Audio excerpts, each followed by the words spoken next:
Assalamualaikum warahmatullahi wabarakatuh. Saudaraku sebangsa dan setanah jumpa kembali dengan saya Hendro Saki dalam program acara Hasbi Hendro Saki Bicara. Baik, saudaraku sebangsa dan setanah hari ini kita akan mengangkat tema terkait dengan kesempatan hidup kedua. Jadi hari ini kita mengundang dua narasumber yang luar biasa. Assalamualaikum Pak Kecik Tengku Malpino, apa kabar? Waalaikumsalam. Sehat alhamdulillah. Kemudian narasumber kedua Pak Dr. Muhammad Yusuf SPB KBD. Assalamualaikum Dok, apa kabar Dok? Waalaikumsalam warahmatullahi wabarakatuh. Kabar baik alhamdulillah. Alhamdulillah baik. Saudaraku sebangsa dan setanah air, hari ini kita akan bicara tentang kesempatan hidup kedua, di mana hari ini kita akan menghadirkan narasumber yang pernah terkena cancer atau kanker, yang telah berjuang untuk sembuh, dan alhamdulillah proses perjuangan tersebut membuat yang bersangkutan hari ini tetap sehat. Dan itu Pak Tengku Malpino ini salah satu kalau bahasa kedokterannya tadi survivor, kalau bahasa kita itu penyintas cancer. Kita ketahui bersama kanker ini merupakan penyakit yang menyebabkan kematian nomor 2 di Indonesia. Berdasarkan data itu yang kita peroleh, itu setiap tahunnya jumlah kematian akibat kanker di Indonesia mencapai 255.000 orang. Dan di posisi kanker itu yang paling banyak menyebabkan kematian adalah kanker paru, dan yang kedua adalah kanker payudara. Nah, Pak Kecik, Pak Tengku Malpino, sebagai survivor kanker, apa yang Pak Kecik alami ketika terkena penyakit kanker? Oke. Assalamualaikum warahmatullahi wabarakatuh. Terima kasih teman-teman semua. Pertama kali saya mengidap penyakit kanker ini tahun 2018. Iya. Jadi 2018 itu saya mencoba mencari di Google, karena saya nggak paham tentang apa itu kanker.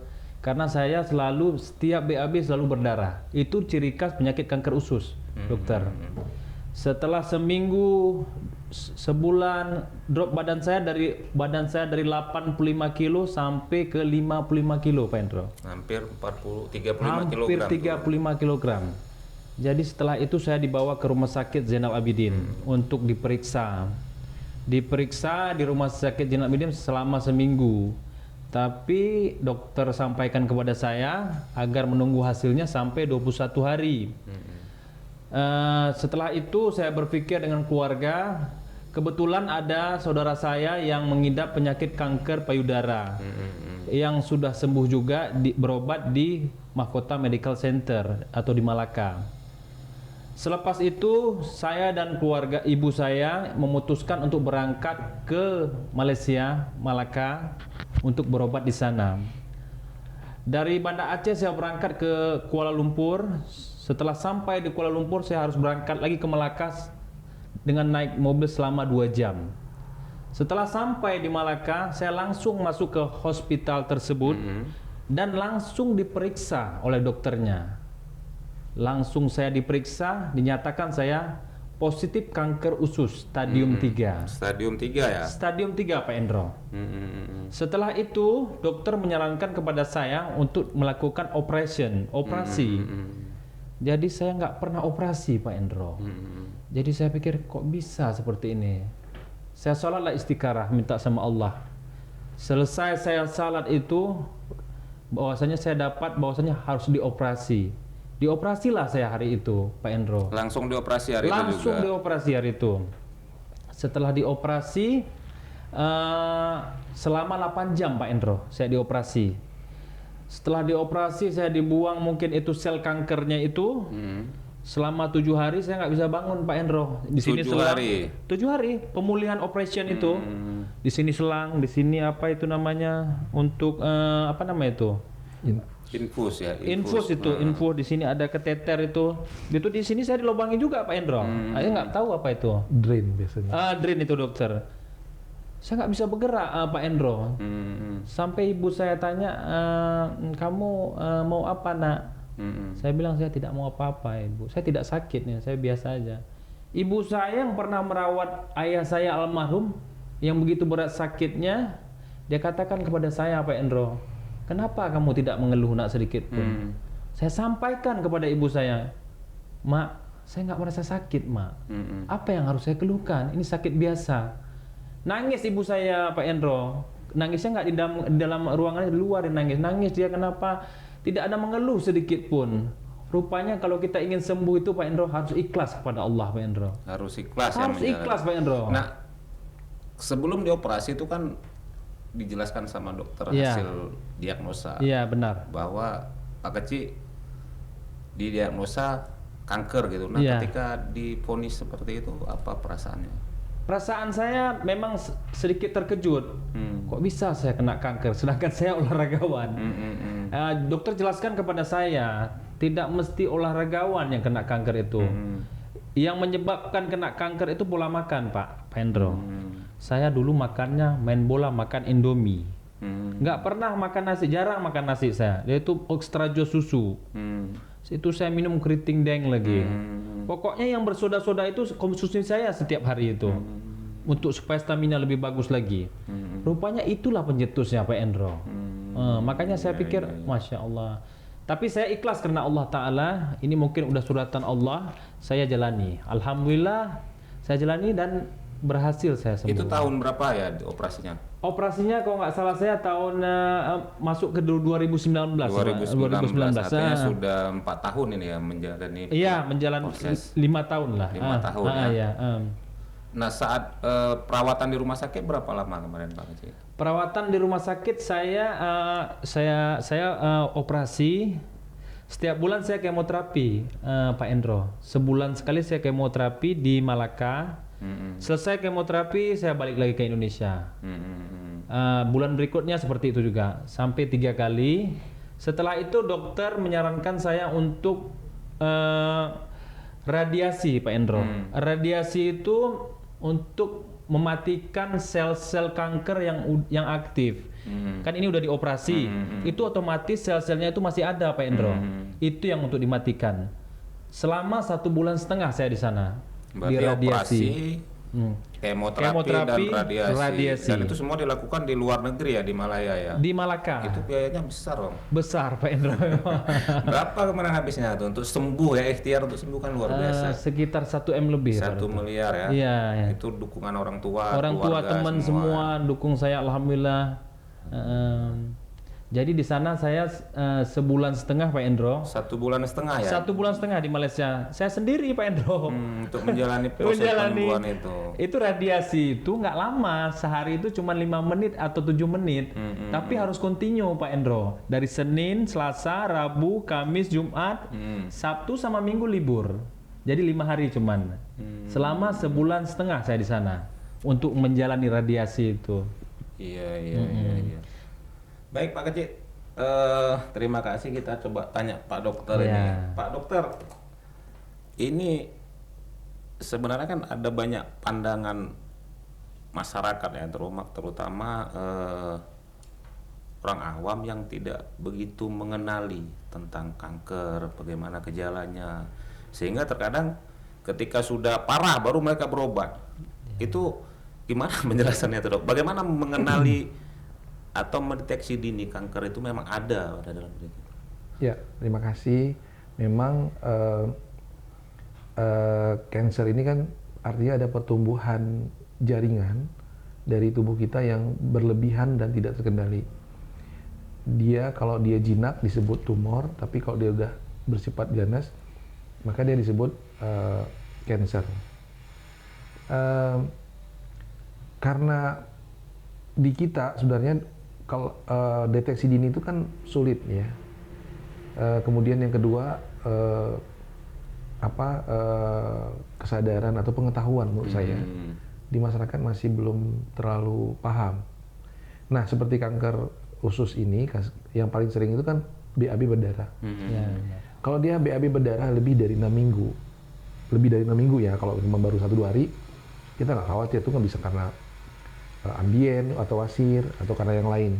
Tapi kalau udah lebih dari 6 minggu konsisten BAB berdarah, itu sesuatu yang kalau dikatakan berdasarkan guideline itu sesuatu yang harus segera kita periksa. Nah kita kan kadang-kadang BAB berdarah setahun baru kita ke dokter karena kita masih menganggap itu hal yang biasa. Artinya kan harus ada edukasi ini, ya. Jadi BAB berdarah lebih dari 6 minggu, batasannya waktunya 6 minggu itu sudah dikatakan berbahaya atau harus diwaspadai. Yang kedua apalagi? Oh dia BAB nggak berdarah tapi ada perubahan BAB. Biasanya BAB kita kan normal, ini lebih cair atau kecil-kecil seperti kotoran kambing. Itu gejala berikutnya selain BAB berdarah yang harus diwaspadai. Dan itu juga harus rata-rata di atas 6 minggu. Apalagi yang lain, misalnya perutnya sering kembung. Apalagi BAB berat badannya turun yang signifikan seperti yang tadi Pak Malino. Ini sesuatu yang harus dicurigai. Kita kan biasanya pola makan biasa, olahraga biasa, kok berat badan saya turun. Tapi secara umum gejala-gejalanya nggak bisa kita tahu tuh kok kita mengidap kanker gitu, gejala umum misalnya gitu. Ya, itu kan gejala spesifik mungkin. Iya, gejala umum pasti biasanya lemas. Sering lemas ya, pucat karena sedikit-sedikit darah kita sudah mulai terbuang kalau BAB berdarah tadi kan. Sehingga kalau AB kita turun kan biasanya kompensasi kita tubuh kita lebih lemas, lemah lah gitu ya. Nah, itu gejala-gejala umum yang sering selain yang tadi yang spesifik tadi. Jadi karena gejala umum lemah kan orang kira mungkin kurang makan atau penyebab lainnya gitu. Jadi apa mah gitu, orang masih berpikir seperti itu. Sehingga biasa gitu. Sehingga pengetahuan itu yang membuat pasien itu datang ke kita dalam kondisi yang sudah parah baru berobat. Dan yang mungkin satu hal lagi yang saya temukan bahwa orang takut dioperasi. Iya benar. Takut dibedah, sehingga itu juga membuat orang agak khawatir datang ke dokter. Terus yang terakhir mungkin juga faktor ekonomi ya. Mungkin dari daerah, dari Sigli atau dari pedalaman sana mungkin berobat ke puskesmas saja, mungkin dikasih obat-obat ambien atau wasir saja, sehingga nggak salah pasiennya juga kadang-kadang. Atau dia mau berobat lebih ke pusat-pusat kota, mungkin nggak keterbatasan dana juga kan untuk ongkos dan seterusnya juga. Itu juga cancer ini bisa menyerang siapa aja dok, tidak pandang usia gitu. Iya. Bisa anak-anak, orang dewasa, atau siapa aja? Dia bisa menyerang siapa saja. Namun kalau kanker kolorektal ini khusus nih ya, dia ada yang disebut sebagai orang yang berisiko. Nah, kalau dari usia yang pertama di atas 40 tahun biasanya nih. Kemudian ada riwayat keturunan. Walaupun riwayat keturunannya cuma 20% sebenarnya. Oh, berarti kanker itu generatif juga. Ada juga, dia dibagi diturunkan itu 20%. 80% yang memang semua orang mempunyai kesempatan terkena itu. Nah, apa saja tadi itu yang sampaikan, pola makan benar. Terus banyak makan yang berpengawet. Kalau di guideline itu kan makanan yang dibakar tidak matang gitu. Seperti daging merah yang steak gitu ya, yang tidak masak, itu juga bisa memicu. Kalau kita kan lebih banyak ke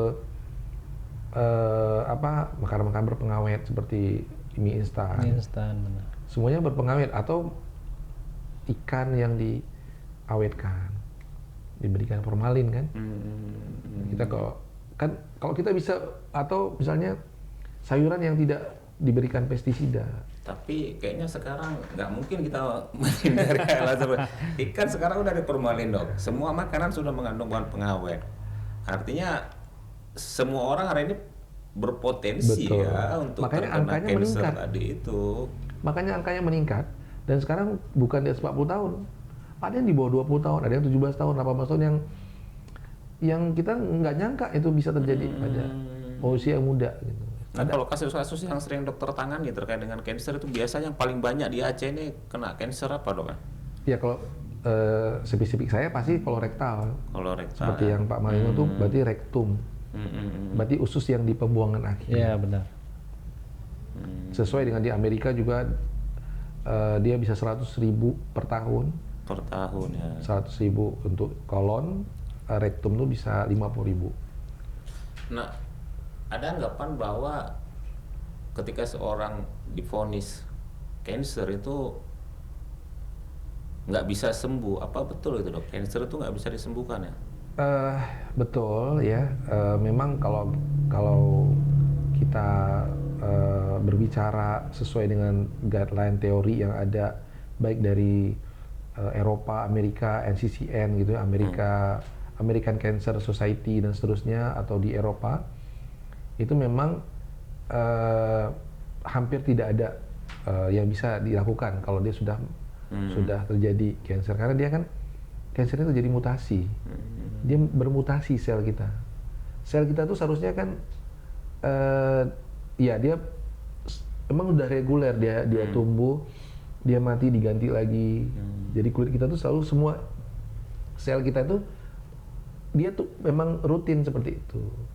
Jadi kalau tugasnya memang biar bertumbuh menjadi sel kulit, sel usus, sel rambut, dia sel tulang, dia selalu rutin, nggak pernah aneh-aneh. Nah begitu dia jadi mutasi, seharusnya jadi sel kulit, maka dia tidak jadi sel kulit, jadi membentuk daging baru, membentuk jaringan baru yang tumbuhnya sangat masif. Nah sifat itu sudah terekam secara DNA di tubuh. Artinya berpotensi untuk muncul kembali walaupun Betul, sudah dia dinyatakan. sudah ada cetakannya istilahnya. Karena gen kita ada cetakannya, DNA namanya, dan itu secara rutin. Nah, jadi semua, ya Allah menciptakan itu seimbang. Nah begitu ada satu aja yang melenceng, itulah yang akan terus terjadi. Nah rekaman cetakan itu ada terus gitu. Hanya tinggal kapan muncul lagi gitu loh ya. Dia secara genetik sudah terekam. Gitu. Dia udah ada cetakan sel masing-masing itu ada. Nah, Pak Keci kan ketika melakukan serangkaian proses penyembuhan, operasi, kemudian kemoterapi dan terakhir Radiasi. radiasi Iya, itu benar. hasil pemeriksaan akhir sudah dinyatakan sembuh. Hasil pemeriksaan akhir dinyatakan sudah tidak ada lagi sel kanker ususnya. Karena saya pikir kita cuma bisa berusaha, yang menyembuhkan itu Allah. Saya pikir memang dokter sampaikan kepada kita tadi memang benar, memang kanker itu sangat sulit disembuhkan. Mungkin saya yakin kepada Allah Ta'ala, bukan obat atau apa yang menyembuhkan, tapi Allah Ta'ala yang menyembuhkan. Karena saya pernah baca dalam Al-Quran bahwasanya tidak ada yang penyakit yang tidak bisa disembuhkan. Asal kamu yakin, ikhtiar, dan kamu yakin kepada Allah Ta'ala, insya Allah bisa disembuhkan. Yang paling penting Pak Endro, harus semangat hidup ini Pak Endro. Harus semangat ya. Harus semangat. Nah, artinya selain menempuh cara-cara medis, Iya. ada upaya-upaya lain nggak? Oh, ada Pak Endro. herbal, Herbal atau ada. apa gitu. Jadi kan Pak Endro, kebetulan saya punya kawan di Kalimantan Pak Endro. Di Kalimantan itu kan terkenal dengan bajaka. Oh, kayu bajaka. Kayu tuh ya? bajaka itu. Jadi kebetulan dia messenger saya dengan dari Facebook, dia lihat saya sakit kanker usus, di messenger saya, Assalamualaikum, ini saya masih ingat, masih saya bilang, saya dengar-dengar kena penyakit cancer ya, benar bang, saya bilang, kebetulan saya tugas di Kalimantan ini, mau nggak coba obat ini? Saya bilang boleh bang, berapa saya harus bayar? Nggak apa-apa, saya kirim aja alamatnya, saya kirimkan. Setelah dia sampai bajaka itu ke Aceh ini, saya coba minumnya Pak Endro kan direbus Pak Endro. Rebusnya nggak boleh pakai belanga ini panci, harus pakai belanga tanah itu Pak Endro. Belang tanah. Tanah itu saya udah konsumsi udah kurang lebih 5 tahun. Alhamdulillah Pak Endro. Yang membuat sel kanker itu mati dibilangnya itu getahnya itu Pak Endro. Ada getahnya yang keluar dari kayu itu yang membunuhnya katanya. Nah, ini kan tadi ketika sebelum diponis kanker dengan ketika sudah diponis itu ada nggak misalnya perubahan pola hidup itu jadi? Oh ada Pak Endro. Itu ya benar sekali tuh. Jadi Pak Endro, saya setelah diponis kanker usus, saya nggak pernah lagi minum namanya gula Pak Endro. Karena gula itu pencetus kanker. Saya nggak pernah lagi makan daging, Pak Endro. Saya yang makan cuma nasi sama kuah sama sayur. Itu aja. Setiap habis salat subuh saya jogging seperlunya. Jalan-jalan, bukan jogging, jalan santai untuk menghirup udara segar. Dan yang membuat saya sembuh ini semangat hidup saya, Pak Endro. Jadi dokter di sana kan dokter Chong, dokter kemoterapi saya, dia sampaikan kepada saya, kamu masih muda, kamu fisiknya masih bagus, kamu harus semangat, dia bilangnya. Saya tanya sama dokter Chong, kemoterapi itu gimana dok? Apa bahaya? Saya dengar dari teman-teman itu bisa rontok rambut, rontok semua. Dia sampaikan kepada saya, kalau di sini nggak seperti itu, disampaikan kepada saya. Dia motivasi saya lagi bahwasanya dia nampakkan lagi video yang orang yang sudah di kemoterapi. Rupanya berbeda di sana, Pak Hendro. Bedanya dia di sana dia sampaikan kepada saya kenapa pasien itu setelah di kemoterapi dia akut lebih berat lagi penyakitnya. Ternyata ada dosisnya, Pak Hendro. Dokter itu sampaikan kepada saya bahwasanya kemoterapi itu punya dosis. Misalnya umur saya 41 tahun. Itu dosisnya 50%. Kalau di sini di Indonesia ini diberikan dosis 90%. Jadi bukan penyakitnya yang hilang, orang-orangnya yang hilang, Pak Hendro. Itu pengetahuan yang saya dapatkan dari sana. Jadi segala sesuatu itu sesuai dosisnya, Pak Hendro. Jadi alhamdulillah saya di sana sesuai dosis. Setelah kemoterapi saya biasa aja, saya makan, saya pulang ke Indonesia, saya istirahat, saya pakai masker, nggak boleh bersentuhan dengan asap karena kemoterapi itu membunuh sel baik dan sel buruk. Makanya saya jalani itu selama 3 kali. Selepas itu saya diradiasi, Pak Endro, diradiasi. Jadi kan yang paling saya ingin sampaikan sama Pak Endro, saya pergi ke Masjid Malaka Gampung Hulu di situ, Pak Endro. Di situ ada orang sana sampaikan kepada saya ada cucu Nabi Muhammad SAW. Keturunan dia meninggal di situ, ada kuburannya di situ. Sampai di sana saya salat zuhur di sana. Habis saya salat zuhur, saya salat sunat di sana, Pak Endro. Kebetulan di samping saya ini Pak Imamnya, Pak Imam yang udah tua.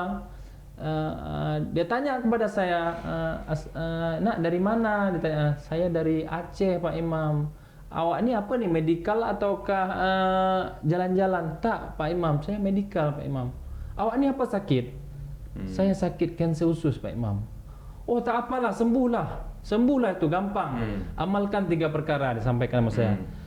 Kamu banyak sedekah, kamu salat tahajud, dan banyak-banyak kamu selawat kepada Nabi Muhammad SAW.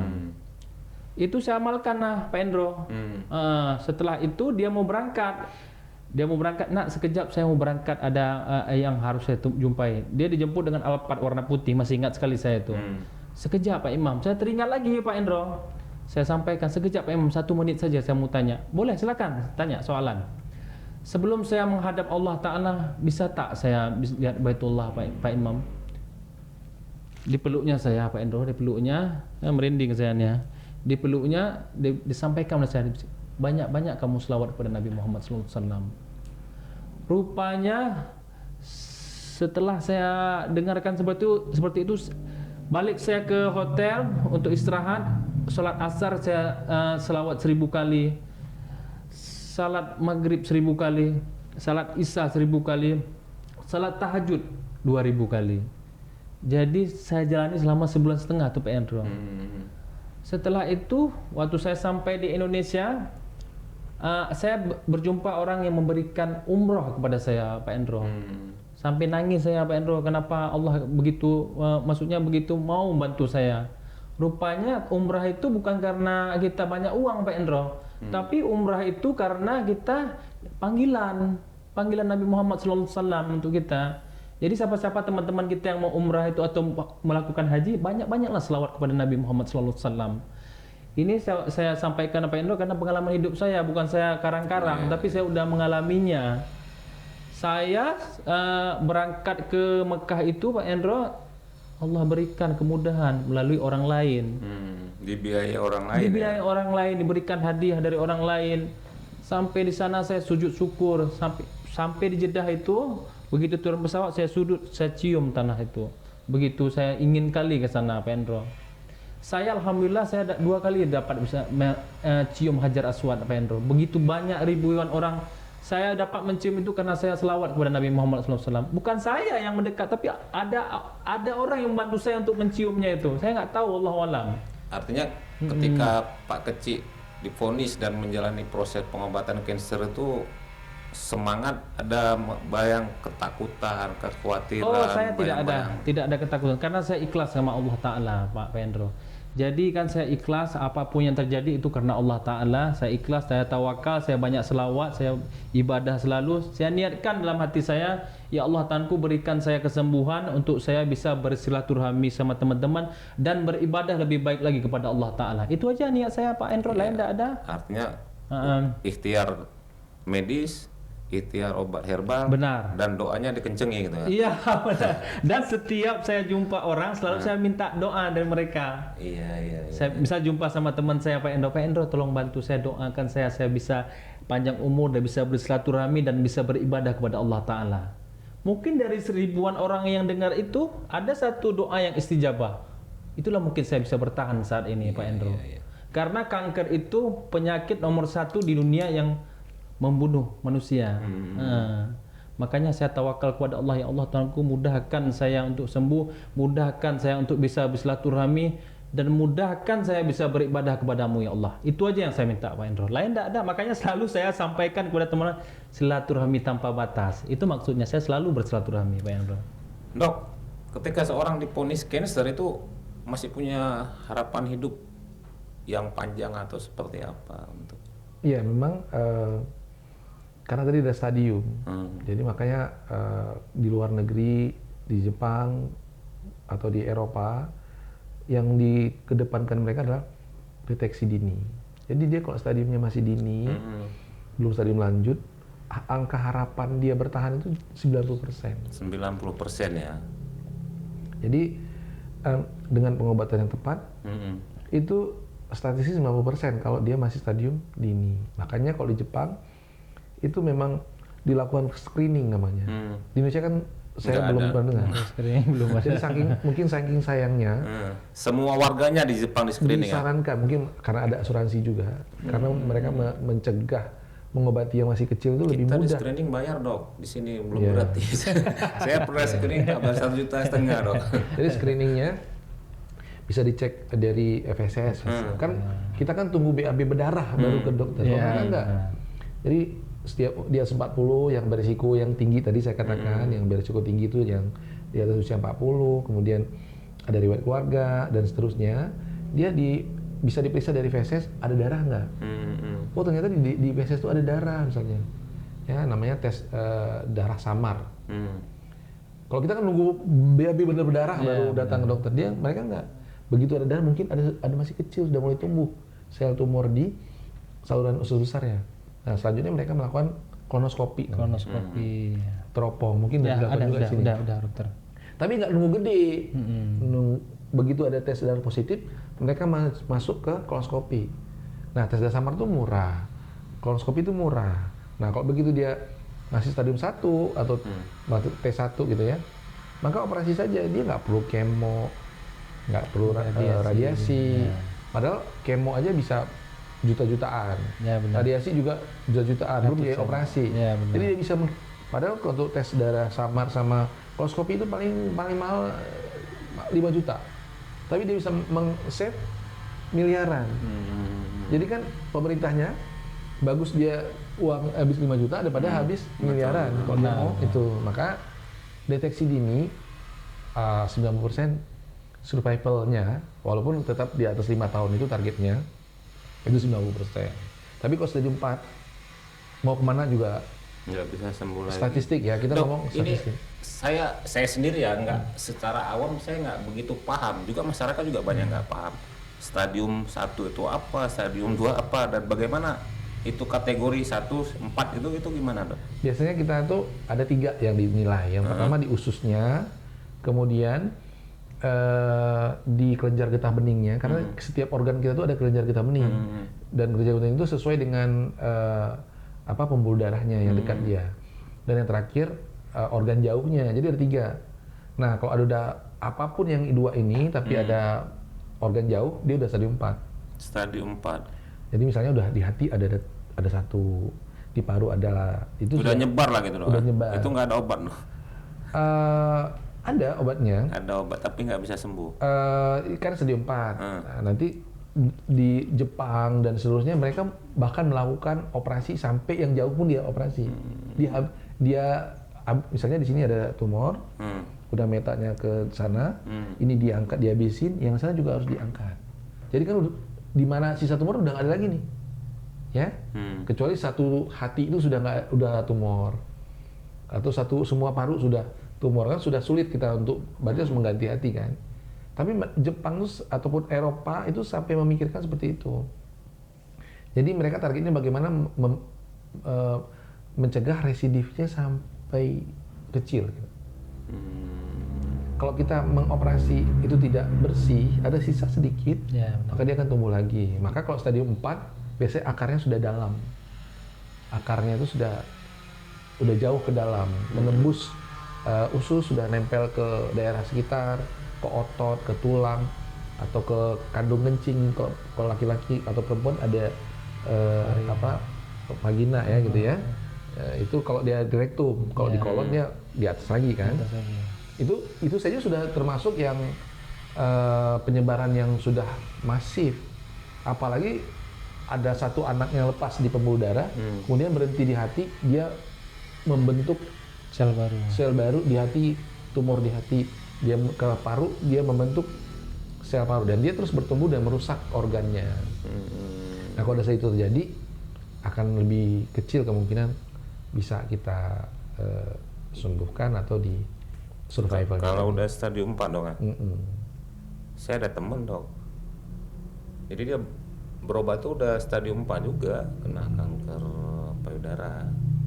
Dan begitu masuk rumah sakit Jakarta, nggak lama, Dok, sekitar 6 bulan, dan meninggalnya di rumah sakit. Ya, karena dia sudah menyebar. Udah menyebar tuh, Dok, ya. Menyebabkan gagal organ hati, gagal paru, itu sudah sulit kita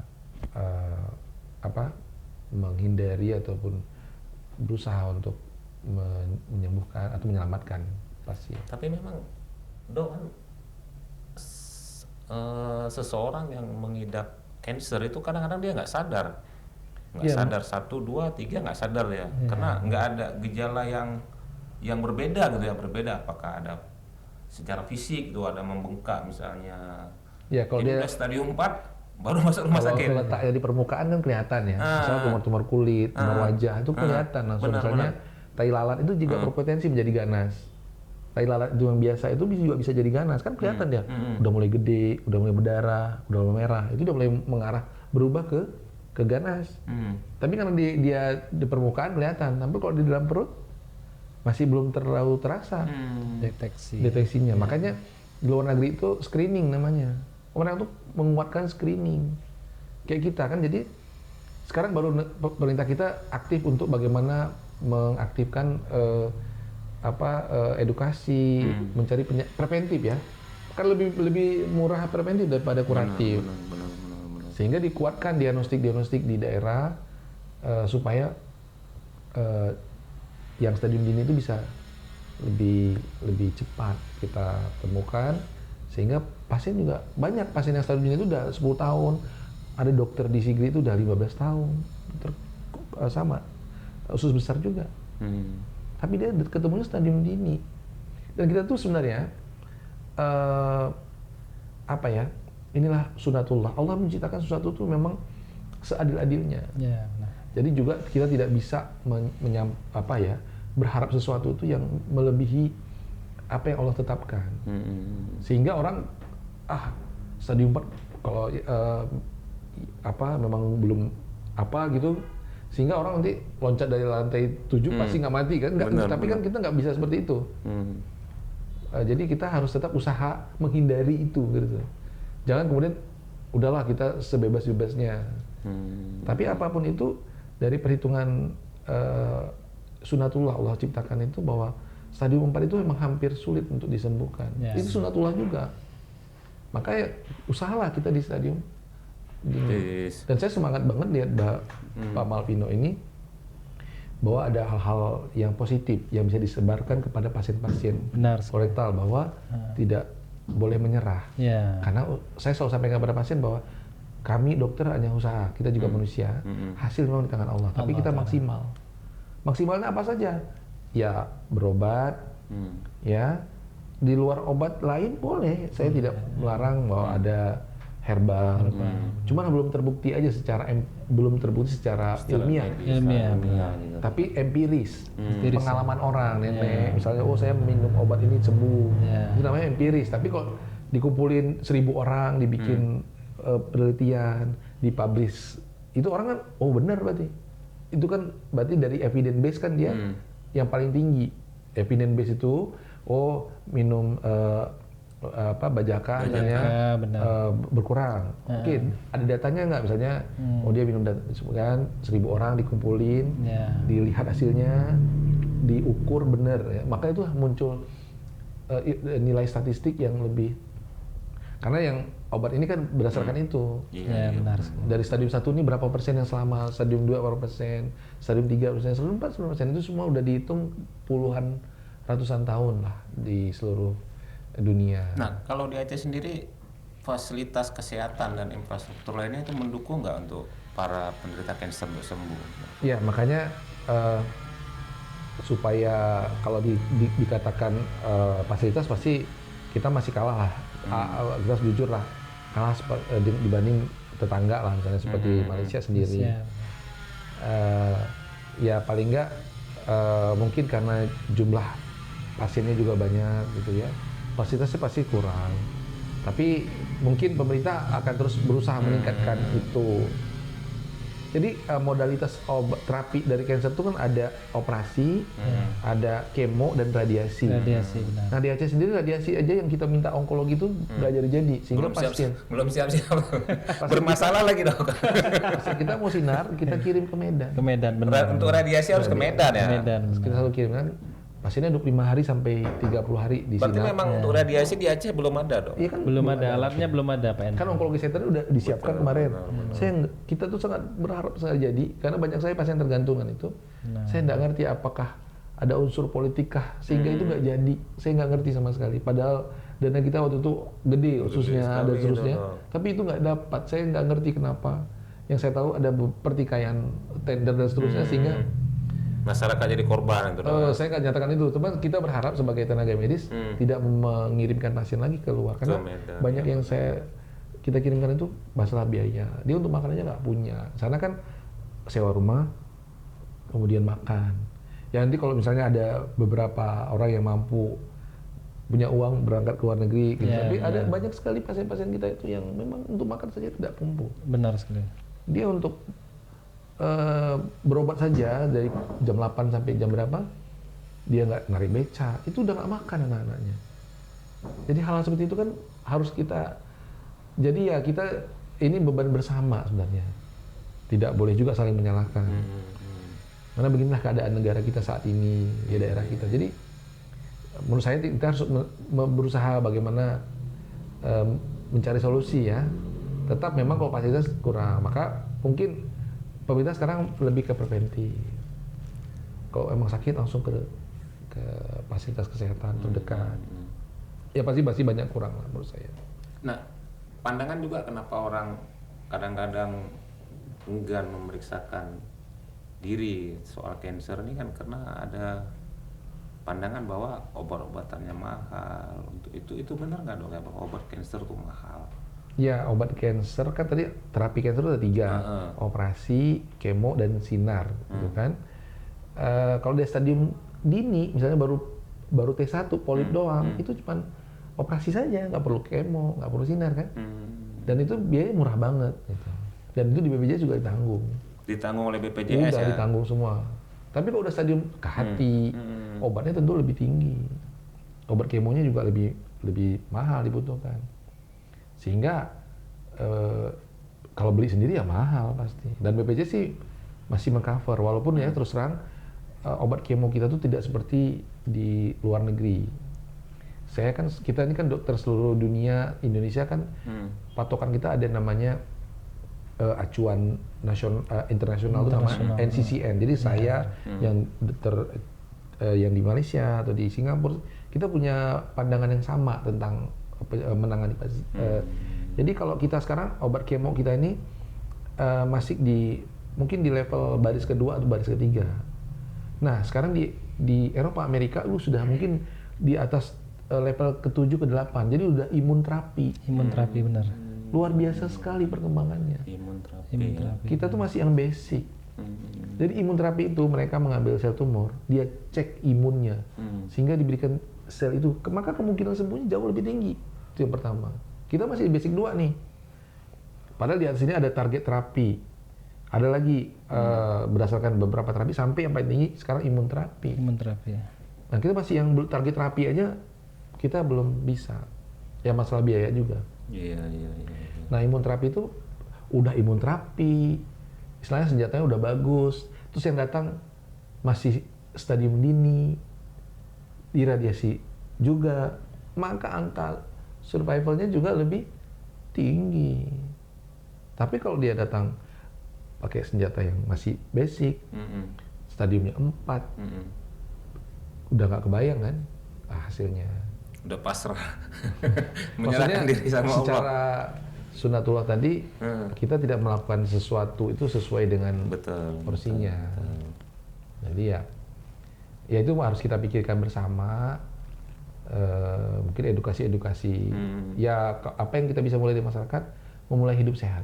Maka sekarang organik itu menanam sendiri, misalnya sayuran di rumah yang organik, memelihara ikan sendiri misalnya ya, memancing misalnya ikan-ikan segar itu, memelihara ayam misalnya tanpa memberikan pakan-pakan yang berisiko.